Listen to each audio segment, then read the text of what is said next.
जय हिंद प्यारे साथियों, कैसे हो आप सभी लोग। आशा करता हूं कि आप सभी अच्छे होंगे, स्वस्थ होंगे और अच्छे से अपने पढ़ाई को कर रहे होंगे।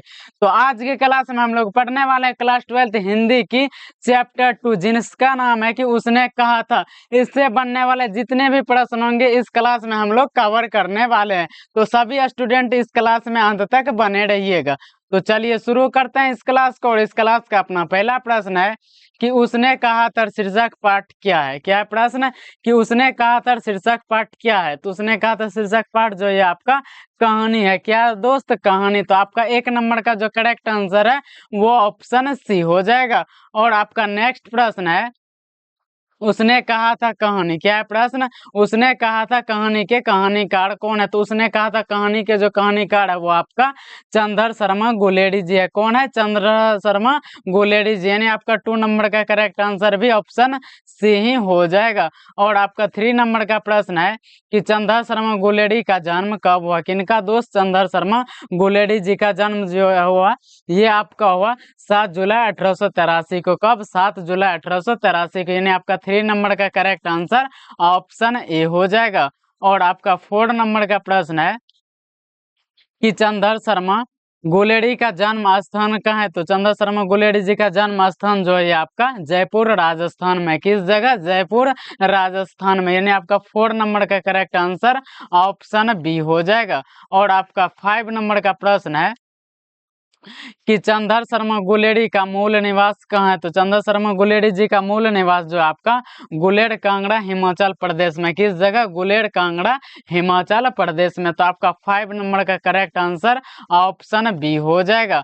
और आपका अगला प्रश्न है कि चंद्र शर्मा गुलेरी का निधन कब हुआ था। तो इनका निधन 12 सितंबर 1922 को हुआ था। कब हुआ दोस्त? 12 सितंबर 1922। तो आपका 6 नंबर का correct answer option number B हो जाएगा। कौन सा हो जाएगा? ऑप्शन बी हो जाएगा।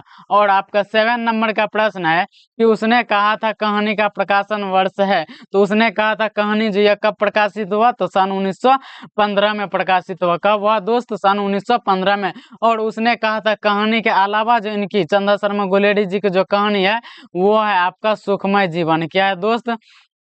तो वो है सुखमय जीवन। क्या है? सुखमय जीवन। और इनके अलावा इनका है बुद्धू का कांटा। क्या है दोस्त? बुद्धू का कांटा। और ये दोनों जो है सुखमय जीवन और बुद्धू का कांटा ये कब प्रकाशित हुआ। तो सन 1911 में प्रकाशित हुआ। लेकिन उसने कहा था कहानी कब प्रकाशित हुआ? 1915 में। तो ये तीनों के तीनों आप लोग अच्छे से याद कर लीजिएगा। तो आपका 7 नंबर का जो करेक्ट आंसर वो आपका ऑप्शन सी हो जाएगा।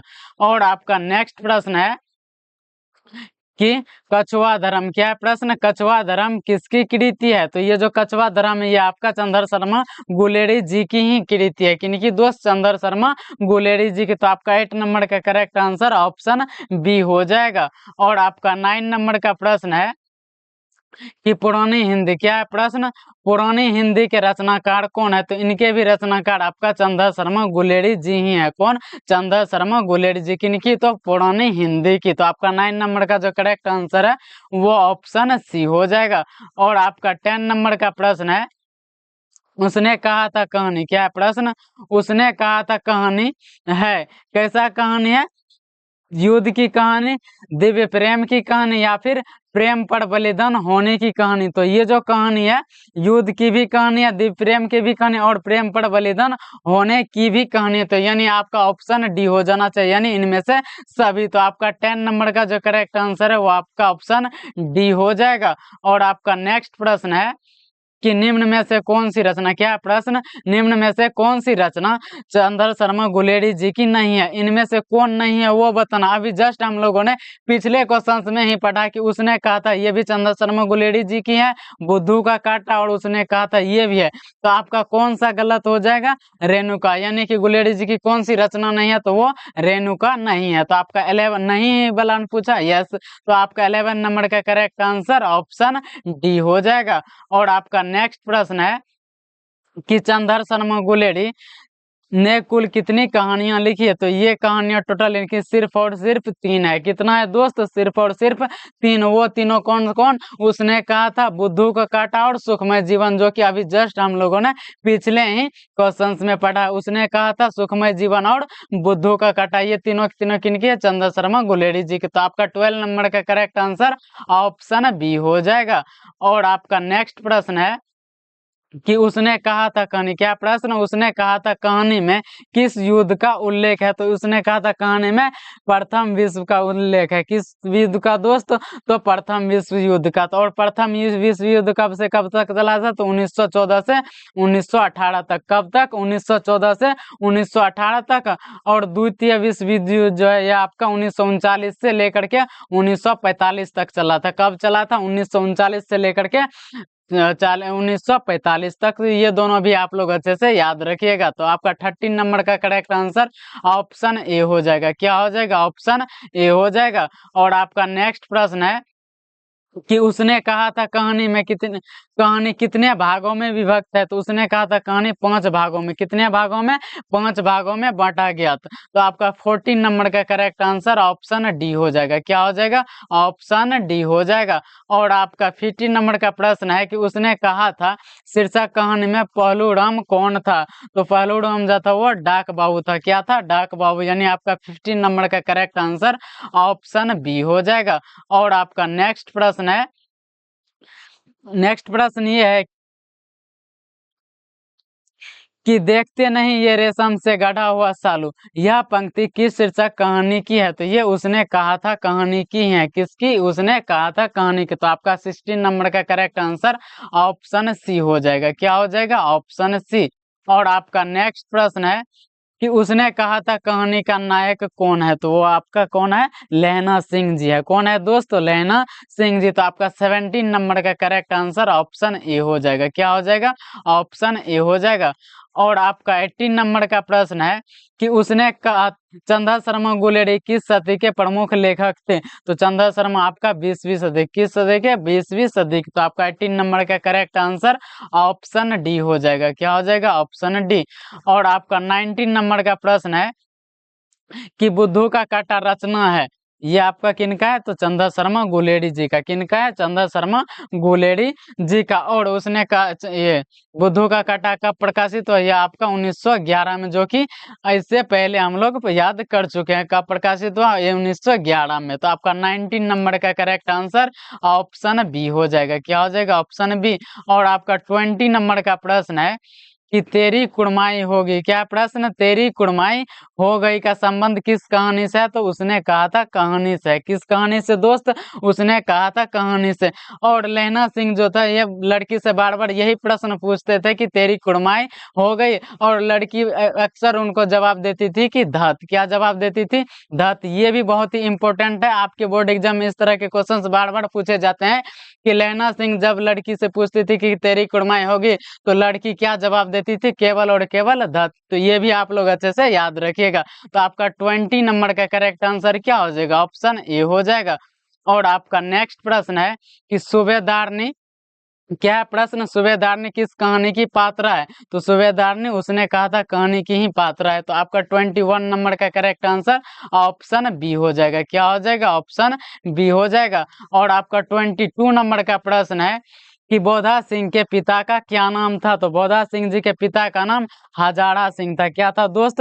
हजारा सिंह। या इनका और भी बोल सकते हैं क्या? सूबेदार हजारा सिंह। क्या बोल सकते हैं? सूबेदार हजारा सिंह। तो आपका 22 नंबर का करेक्ट आंसर ऑप्शन सी हो जाएगा। और आपका 23 नंबर का प्रश्न है कि निमोनिया से मरने वाले को मुरब्बा नहीं मिला करते, यह उक्ति किस शीर्षक पाठ से? तो ये भी उसने कहा था कहानी से है। किससे? उसने कहा था कहानी से। तो आपका 23 नंबर का करेक्ट आंसर ऑप्शन ए हो जाएगा। क्या हो जाएगा? Option A. और आपका 24 नंबर का प्रश्न है कि सूबेदार बोला लहना सूबेदार ने तुमको जानती है, बुलाती है, जा मिला, यह कथन की शीर्षक ये भी उसने कहा था कहानी की है। किनकी? उसने कहा था कहानी की। तो आपका 24 नंबर का करेक्ट आंसर ऑप्शन डी हो जाएगा। क्या हो जाएगा? ऑप्शन डी हो जाएगा। और आपका 25 नंबर का प्रश्न है कि उसने कहा था कहानी में किस शहर का चित्रण है। तो उसने कहा था कहानी में अमृतसर का चित्रण है। किस शहर का? अमृतसर। और अमृतसर में लैला सिंह के कौन रहा करते थे? तो मामा जी। ये भी आपके बोर्ड एग्जाम में क्वेश्चन पूछते हैं कि अमृतसर में लैला सिंह के कौन रहते थे। तो उनके मामा जी रहते थे। कौन रहते थे दोस्तों? लैला सिंह के मामा जी। तो आपका 25 नंबर का करेक्ट आंसर क्या हो जाएगा? तो ऑप्शन ए हो जाएगा। क्या हो जाएगा? ऑप्शन ए हो जाएगा। और आपका 26 नंबर का प्रश्न है कि लैला सिंह के गांव का क्या नाम था। तो लैला सिंह के गांव का नाम क्या था दोस्त? मांझे था। क्या था? मांझे था। और जिन लड़की से लैला सिंह प्रेम करते थे उनके गांव का नाम मगड़े था। क्या था दोस्त? मगड़े था। तो आपका 26 नंबर का करेक्ट आंसर ऑप्शन बी हो जाएगा। क्या हो जाएगा? ऑप्शन बी हो जाएगा। और आपका 27 नंबर का प्रश्न है कि लैला सिंह किस पद पर था। तो लैला सिंह किस पद पर था? तो जमादार के पद पर। किस पद पर दोस्त? तो वो जमादार के पद पर। और आप लोगों से ये भी क्वेश्चन पूछते हैं कि सिख राइफल्स के जमादार लैला सिंह का नंबर क्या था। तो 77 याद रखिएगा। क्या याद रखिएगा? 77। तो ये भी आपका बहुत ही इंपॉर्टेंट क्वेश्चन है। तो इनको बिल्कुल भी मिस मत कीजिएगा। अभी का अभी याद कर लीजिए कि लैला सिंह क्या जमादार लैला सिंह का नंबर क्या था? 77 था। तो आपका 27 नंबर का करेक्ट आंसर क्या हो जाएगा? ऑप्शन सी हो जाएगा। क्या हो जाएगा? ऑप्शन सी हो जाएगा। और आपका 28 नंबर का प्रश्न है कि लैला सिंह की मृत्यु किसकी गोद में हुई। तो लैला सिंह की जो मृत्यु हुई है आपका वजीरा सिंह के गोद में हुई। किसके? वजीरा सिंह जी के गोद में। तो आपका 28 नंबर का करेक्ट आंसर ऑप्शन बी हो जाएगा। क्या हो जाएगा? ऑप्शन बी हो जाएगा। और आपका 29 नंबर का प्रश्न है कि पलटन का विदूषक कौन था। तो पलटन का विदूषक कौन था? तो आपका वजीरा सिंह था। कौन था? वजीरा सिंह। यानी आपका 29 नंबर का करेक्ट आंसर ऑप्शन सी हो जाएगा। क्या हो जाएगा? ऑप्शन सी हो जाएगा। और आपका नेक्स्ट प्रश्न है कि भारतीय सिपाहियों, क्या प्रश्न? भारतीय सिपाहियों का किसके साथ संघर्ष हुआ था यानी युद्ध हुआ था। तो वो किनके साथ हुआ था? जर्मनी के साथ। किनके साथ दोस्त? तो वो जर्मनी के साथ हुआ था। तो आपका 30 नंबर का करेक्ट आंसर ऑप्शन डी हो जाएगा। क्या हो जाएगा? ऑप्शन डी हो जाएगा। और आपका नेक्स्ट प्रश्न है कि जर्मन लेफ्टिनेंट को किसने मार गिराया था। तो किसने मार गिराया था? तो लैला सिंह जी ने। किसने? लैला सिंह जी ने। तो आपका 31 नंबर का करेक्ट आंसर ऑप्शन सी हो जाएगा। क्या हो जाएगा? ऑप्शन सी हो जाएगा। और आपका नेक्स्ट प्रश्न है कि निम्नलिखित में से कौन सी रचना चंदा शर्मा गुलेरी जी की है। तो चंदा शर्मा गुलेरी जी की जो रचना है खोज की खाज ये भी है, क्रियाहीन हिंदी ये भी है, देवयान प्रिय ये भी है। यानी इनमें से सभी हो जाएगा। क्या हो जाएगा दोस्त? इनमें से सभी। यानी आपका 32 नंबर का करेक्ट आंसर ऑप्शन डी हो जाएगा। क्या हो जाएगा दोस्त? ऑप्शन डी हो जाएगा। और आपका नेक्स्ट प्रश्न है कि चंदा शर्मा गुलेरी संस्कृत विभाग के अध्यक्ष कब बने। तो ये आपका 1916 में बने। कब बने दोस्त? 1916 में। तो आपका 33 नंबर का करेक्ट आंसर ऑप्शन बी हो जाएगा। क्या हो जाएगा? ऑप्शन बी हो जाएगा। और आपका 34 नंबर का प्रश्न है कि चंदा शर्मा गुलेरी किस विश्वविद्यालय से इंटर किए थे। ये किस विश्वविद्यालय से इंटर किए थे? तो ये किए थे आपका कोलकाता विश्वविद्यालय से। किस विश्वविद्यालय से? कोलकाता विश्वविद्यालय से। और ये जो इंटर किए थे यह सन 1901 में किए थे। कब किए थे दोस्त? इंटर 1901 में। और ये जो बीए किए थे क्या किए थे? बीए ये 1903 में किए थे। कब किए थे? 1903 में। और ये भी कहाँ से? तो इलाहाबाद विश्वविद्यालय से। अगर इंटर की बात करें तो इंटर किया था कोलकाता विश्वविद्यालय से और बीए इलाहाबाद विश्वविद्यालय से। ये दोनों के दोनों आप लोग अच्छे से याद रखिएगा। तो आपका 34 नंबर का करेक्ट आंसर क्या हो जाएगा? ऑप्शन सी हो जाएगा। क्या हो जाएगा? ऑप्शन सी हो जाएगा। और आपका 35 नंबर का प्रश्न है कि उसने कहा था शीर्षक कहानी में यह किसने कहा कि उद्यमी ऊंट सिंह में कोले डाल। तो यह किसने कहा था? तो दोस्त ये आपका सूबेदार हजारा सिंह कहा था। किसने कहा था? सूबेदार हजारा सिंह। यानी आपका 35 नंबर का करेक्ट आंसर ऑप्शन बी हो जाएगा। क्या हो जाएगा? ऑप्शन बी हो जाएगा। और आपका 36 नंबर का प्रश्न है कि गुलेरी जी किस गांव के मूल निवासी थे। तो गुलेरी जी आपका गुलेर गांव के ही मूल निवासी थे। किस गांव के? गुलेर गांव के ही। तो आपका 36 नंबर का भी करेक्ट आंसर ऑप्शन बी ही हो जाएगा।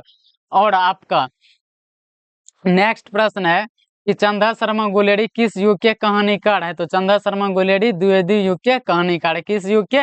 द्विवेदी युग के। तो यानी आपका 37 नंबर का करेक्ट आंसर ऑप्शन ए हो जाएगा। क्या हो जाएगा? ऑप्शन ए हो जाएगा।